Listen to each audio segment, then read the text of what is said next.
Time Spiral Remastered was an amazing set, taking cards from the Time Spiral block and curating them into a single set, with a great draft environment, awesome reprints, and some cool retro frame additions. Launching in March of 2021, it went down as one of the best sets of the year, with its biggest issue being a lack of supply due to supply chain issues, making it actually hard to draft or enjoy the set. But if you got your hands on it, it was great. Moving forward a year, in January of 2022, we got Innistrad Double Feature, another remaster set combining cards from previous sets. However, this one took the previous two standard sets, Midnight Hunt and Crimson Vow, and combined them into a single set. A crucial word is missing that was used for Time Spiral Remastered, which is curated. It was simply both sets combined and put in black and white. It was very boring, very lazy, way too expensive, and one of the worst products of the year, and that's coming from a year with the 30th anniversary edition. So when Dominaria Remastered was shadow announced through Amazon, I was worried. We didn't know anything about it, and we'd be coming off of two standard sets set in Dominaria, and I was concerned we would be seeing another double feature situation. It was set for the same release slot, following two standard sets set on the same plane, and that was concerning. However, we had it revealed that Dominaria Remastered would be a curated experience combining cards from every set that ever took place on Dominaria. That's great. Then, over the course of 2 days, we had the entire set revealed. That was crazy that it happened in just 2 days, but what was crazier was what was going to be in the set. Force of Will, Enlightened Tutor, Dark Depths, and tons of other hugely popular, powerful, and expensive reprints were announced to be in the set. And when I did my typical top 10 most expensive cards video, it blew me away that the set had so much value in it. And a month or so after the video, it obviously has fallen a bit, but it's still holding strong. Force of Will is still obviously the highest priced card in the set, but it is followed by a list of amazing cards such as Vampiric Tutor, Urza Lord High Artificer, and Sylvan Library.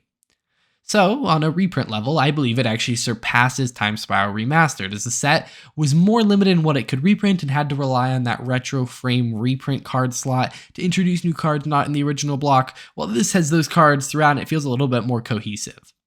Another key difference with Dominaria Remastered is the introduction of collector boosters and borderless cards. Time Spiral Remastered was a more old school style set and only had draft boosters, similar to older sets. Dominaria Remastered, on the other hand, has draft and collector boosters, with them omitting the set boosters in a normal set.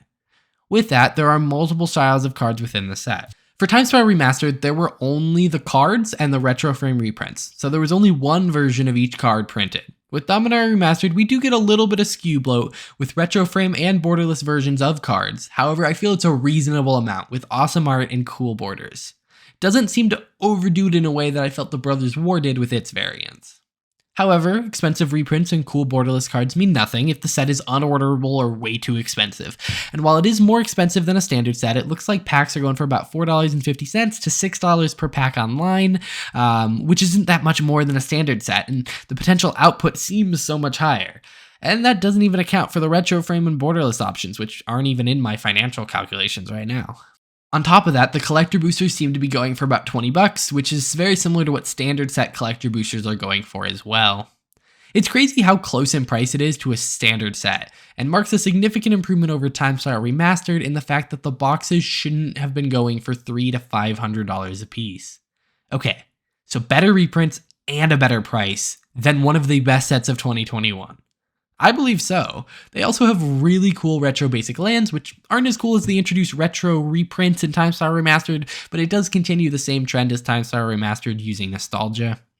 But Magic is first and foremost a game. So how's the gameplay?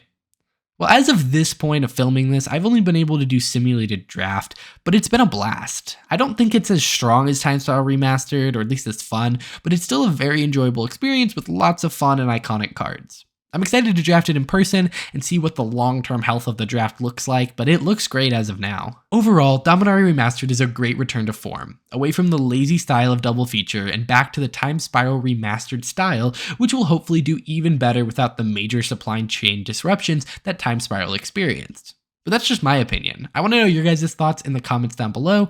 What are your thoughts on the set? Are you picking up any? I think it's going to be great. I'm actually picking up a box. I may do actually an unboxing or an opening of that, which will be something new for the channel, but we'll see. Alrighty, guys. I'll see you in the next one. Bye.